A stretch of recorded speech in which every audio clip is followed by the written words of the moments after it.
So now we're going to talk about a very, very important topic, and a topic that a lot of us tend to take we don't consider it as a very big issue, and that's stress.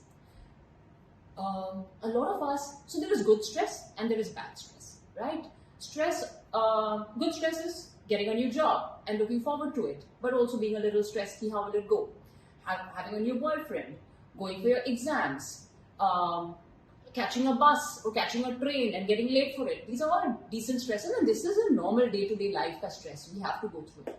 What is chronic stress?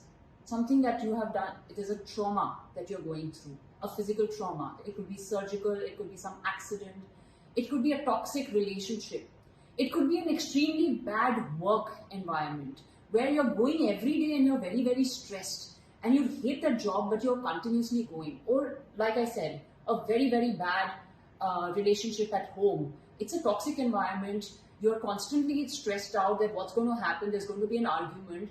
These are chronic stresses.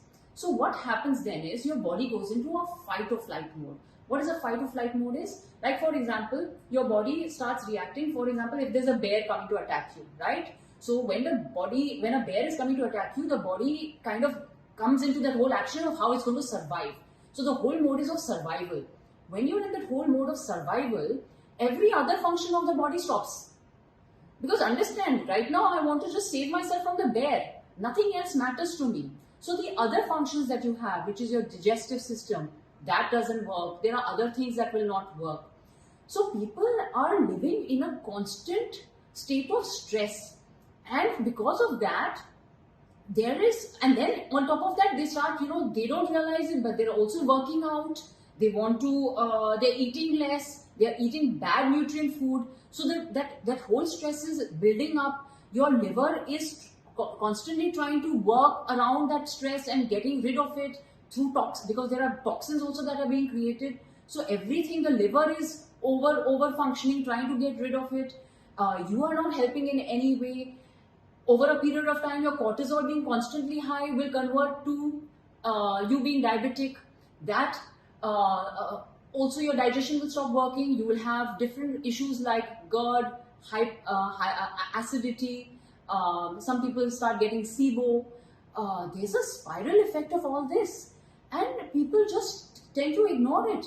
Please, if you're in a constant stress environment, please snap out of it. Find a way to get rid of it. If you're going through some physical trauma, please go for therapy. If you're in a job which is really stressful, it's really not worth it. If you're in a debt trap, go and speak to someone. I was in one, so we will talk about that at some other point. Get rid of it, because this way you are not going to live very long. You are actually going to collapse very, very soon. And that's what happens, because when there's constant spike of cortisol, at some point there's an adrenal crash. And then you just can't take it anymore and you just collapse.